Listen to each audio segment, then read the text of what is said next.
السلام عليكم ورحمة الله وبركاته. ازيكم يا حبايبي؟ عاملين ايه؟ يا رب تكونوا بخير. النهاردة ان شاء الله هنحضر احلى عيش. بصراحة حاجة جميلة جدا ومقاديره سهلة وبسيطة وموجودة في كل بيت. قبل ما نبدأ كلامنا نسمي الله ونصلي على الرسول.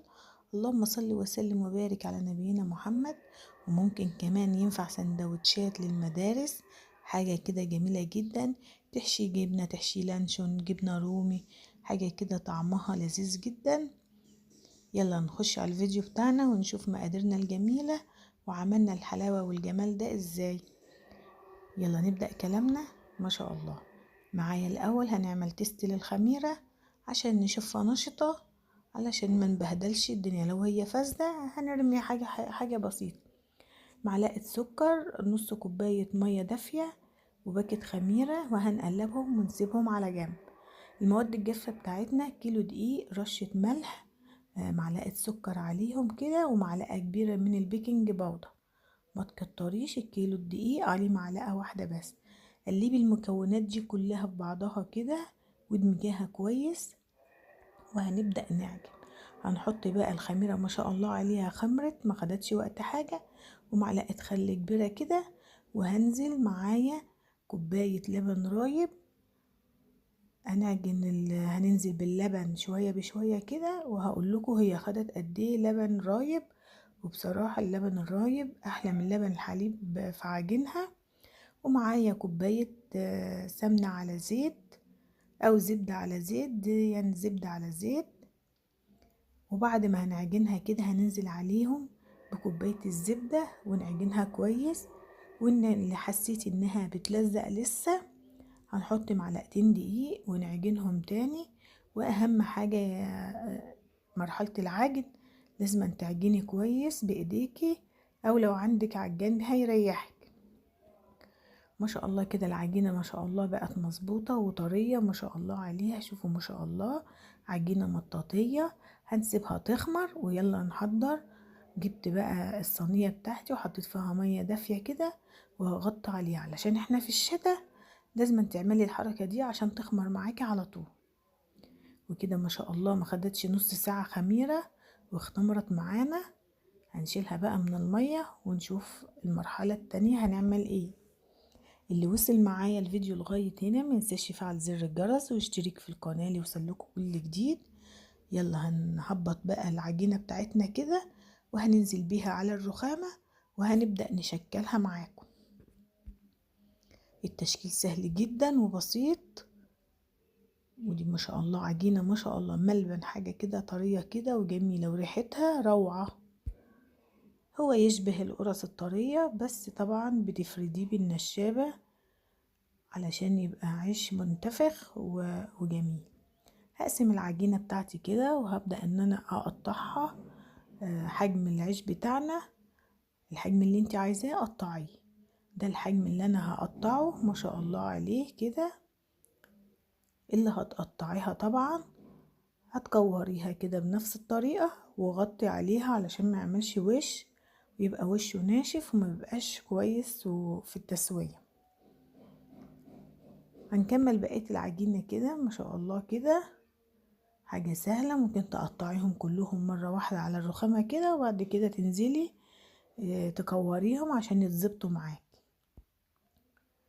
وكده احنا خلصنا الكمية بتاعتنا بنفس الطريقة. هنبدأ بقى هنريحها العجينة بتاعتنا، هنسيبها حوالي 10 دقايق كده ترتاح عشان تتشكل معاكي كويس. اهم حاجة انك تغطيها. هغطي كده الكمية كلها وهجهز الصينية بتاعتي فرشة عليها اي حاجة عندك، ملاية قديمة تكون نضيفة، اشرب قديم يكون نضيف، وفوق اكياس متقطعة كده. واللي هتبططيها وتشتغليها هتحطيها عليه. هبدأ معاكم كده كام واحدة كده وبعد كده اكمل مع نفسي. رشة دقيق بسيطة كده وبالنشابة بتاعتك على طول. ما تكبريش، وانا عايزة سمكها يكون وسط، ولا تكون رفيعة ولا تكون تخين. ده سمك الرغيف بتاعي. هعمل معاكم واحد كمان ما شاء الله. شوفوا انا كنت اشتغلت شوية عشان انجز على طول، وممكن ما ترشيش دقيق خالص وهتعمل معاكي كويس برضه. وكده كده لو انت رشيتي دقيق ما تكتريش، هيشرب لما تسيبي العجينة بتاعتك العيش بتاعك يرتاح. وكده كام واحدة اهون. نذكر الله. بسم الله الذي لا يضر مع اسمه شيء في الارض ولا في السماء وهو السميع العليم. هنكمل بنفس الطريقة العيش كلاته بنفس الطريقة كده.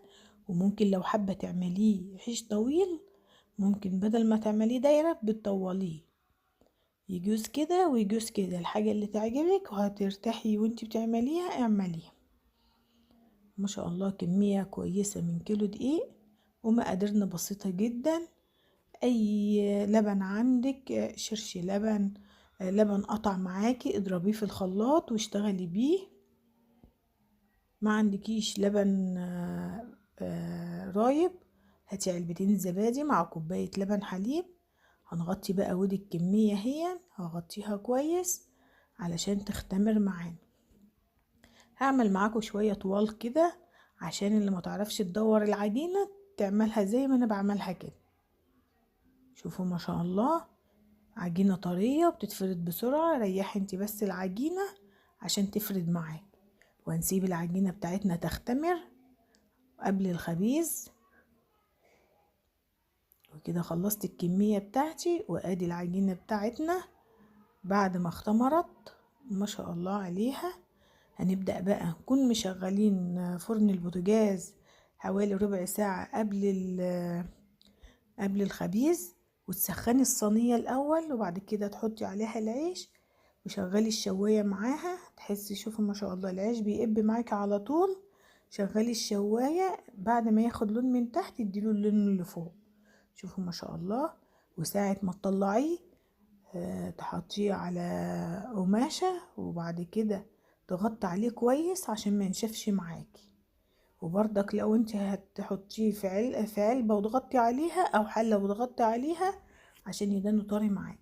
وخزينه ممكن تحطيه في اكياس في الفريزر، وساعة ما تطلعيه قبلها خرجيه بره. وما شاء الله دي كانت كمية وهيفك معاكي على طول، او في الميكروويف وسخنيه. حاجة كده جميلة جدا. هفتح معاكم واحد اهو. ما شاء الله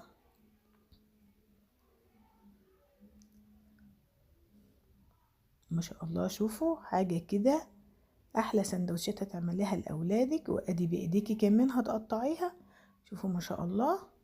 اهم حاجة تسيبيها تختمر كويس قبل الخبيز عشان ما يبقاش معاكي ويبقى شكله مش كويس. جبنة كده واحشي اي حاجة، احشي لانشون، جبنة رومي، الحاجة المتوفرة عندك. وممكن يتاكل مع كوباية شاي بحليب كده، بيبقى جميل. ما شاء الله الله اكبر. وده كان فيديو النهاردة، واشوف وشكم على خير في فيديو جديد ان شاء الله. كانت معاكم ولاء احمد من اكلك احلى مع ولاء، والسلام عليكم ورحمة الله وبركاته يا احلى متابعين.